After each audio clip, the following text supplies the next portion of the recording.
Deep స్టేట్గా పిలుచుకునేటటువంటి వాళ్ళు ఇప్పుడు కీలకమైనటువంటి పాత్ర పోషించారు ఇండియాలో. అది ట్రంపే బయటపెట్టాడు.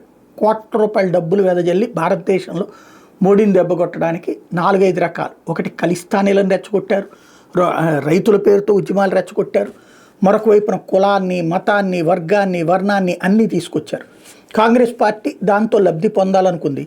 మెయిన్ కాన్సెప్ట్ ఏంటంటే ఆ రోజున వీళ్ళు చేసినటువంటి ప్రయత్నం మొక్క చెక్కలవ్వాలి, ప్రజాభిప్రాయం మొక్క చెక్కలవ్వాలన్నటువంటి ప్రయత్నం చాలా సీరియస్గా సిన్సియర్గా చేసుకొచ్చారు. కానీ కథ మారింది. ఫైనల్గా వచ్చేటప్పటికి నరేంద్ర మోడీని మెజార్టీ తగ్గించగలిగారు. వాస్తవంగా వాళ్ళ ప్రధాన ఉద్దేశం ఏంటి, ఇక్కడ మెజార్టీ తగ్గిస్తే ఈ ఎన్డీఏ భాగస్వామి పక్షాలన్నీ వెళ్ళి కాంగ్రెస్తో జట్టు కట్టేసి, ఐఎన్డీఏతో జట్టు కట్టేసి, అంటే ఇక్కడ కనుక బీజేపీ ఏ 200 దగ్గర 185 దగ్గర ఆగిపోతే అప్పుడు వీళ్ళందరూ వెళ్ళిపోయి అటు మద్దతు ఇచ్చేస్తారు. అప్పుడు అమెరికా చెప్పినట్టు వ్యవస్థ నడుస్తుంది, సోరోస్ చెప్పినట్టు వ్యవస్థ నడుస్తుంది. అది ప్లాన్ చేశారు.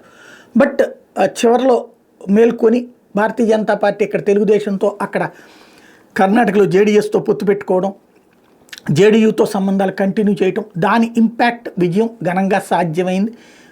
అంతకుముందు కంటే తగ్గినా కూడా ఇక్కడ కూటమిగానే సంపూర్ణ మెజార్టీ వచ్చింది. బట్ ఇదే డీప్ స్టేట్ బ్యాచ్, ఇదే ఇప్పుడు కొత్త డీప్ స్టేట్ అమెరికాకి సంబంధించి వీళ్ళు ఇన్వాల్వ్ అయింది జర్మనీలో. వీళ్ళ ప్రయత్నం అక్కడ ఫలించింది. పూర్తి మెజార్టీ ఎవరికి రాలా, కనీసం దగ్గరలోకి రాలా. 50% ఓట్లు కావాలి అక్కడ. ఇప్పుడు ప్రస్తుతం అధికారంలోకి రాబోయేటటువంటి పార్టీకి వచ్చేటప్పటికి 50 రాకపోవడం అన్నటువంటిది. అంటే ఇక్కడ వచ్చింది సిడియు సిఎస్యు కలిపి 28.5 ఉండే. దీంతో అక్కడ ఏమవుతుంది, ఓడిపోయిన ఎస్పీడీతో కలవాల్సి వస్తుంది, అట్లాగే గ్రీన్ పార్టీతో కూడా కలిపి ముందుకు వెళ్లాల్సి వస్తుంది. అంటే ఇక్కడ గందరగోళపు రాజకీయం నడవబోతుంది రాబోయేటటువంటి రోజుల్లో. జర్మనీ ఎక్కడా కూడా ప్లాన్డ్గా ఉండేటటువంటి పరిస్థితి లేదు, గందరగోళపు రాజకీయాలు నడుస్తాయి. అట్లాగే మెజార్టీ ప్రజల అభిప్రాయాన్ని మార్చే విషయంలో చిట్ట చివరిలో డీప్ స్టేట్ వాళ్ళు ప్రయోజనం పొందారు, లబ్ధి పొందారు అన్నటువంటి ఇప్పుడు చర్చకు వస్తుంది.